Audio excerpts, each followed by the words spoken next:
To a story sparking outrage. 29-year-old Peter Bernardo Spencer, a Jamaican immigrant, was found fatally shot in the front lawn of a rural Pennsylvania cabin on December 12th, just hours after he was allegedly invited to the cabin by a white co-worker.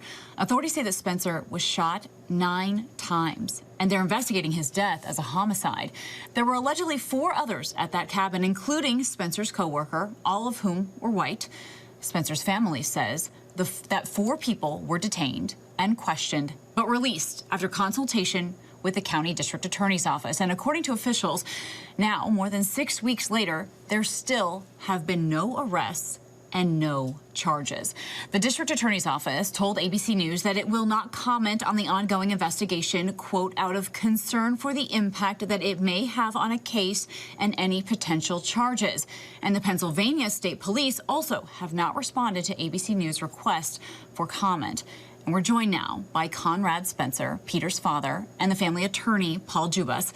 Mr. Spencer, first, let me say we're so very sorry for your loss, and we, of course, appreciate you both being with us tonight. Thank you. Mr. Spencer, while I know... Yes, thank you again for being with us. And Mr. Spencer, while I understand that many questions remain, can you tell us, to the best of your knowledge, what happened the night your son died? To the best of my knowledge, I can't give an answer as to what happened that night, other than the fact that his friend invited him and he went.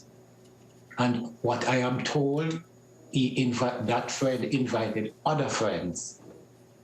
That's the best to our knowledge, other than the fact that police were called to the scene, I'm told, and they in turn call us, the family, and tell us what happened. But to know what happened on the scene of the night, we really don't know, and that's the answer that we need.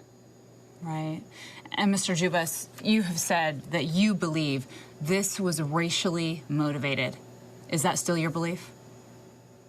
It's entirely possible. Anytime you're dealing with a situation, drawn across racial boundaries, here in America, that's a definite possibility.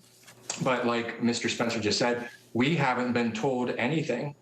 We're in a situation where we're being forced to conduct our own investigation, into a situation that should have been open and closed. And to both of you, if you want federal agencies to get involved in this investigation and for the case to also be referred to the Pennsylvania Attorney General, if those things were to happen, what exactly would change? And then do you think you might actually get the answers or perhaps justice you're looking for? So it's our understanding that they are involved. And it doesn't change anything immediately.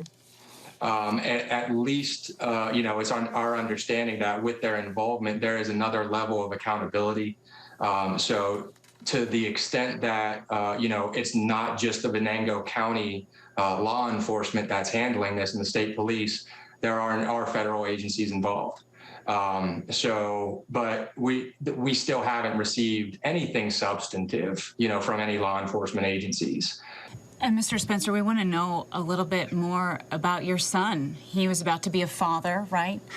What did his future look like before this happened? Well, for the short time that I even became being invited with him, I was doing construction, and it was very fascinating. I can just remember the last job that we did. It was 2 days that we took and painted that whole house, and that brought in much more than some persons working in a 9 to 5 doing some other job. So it was perspective. The fact that he wanted to do his CDL and he got his permit and started his class, knowing that he is going after his CDL license, that was perspective.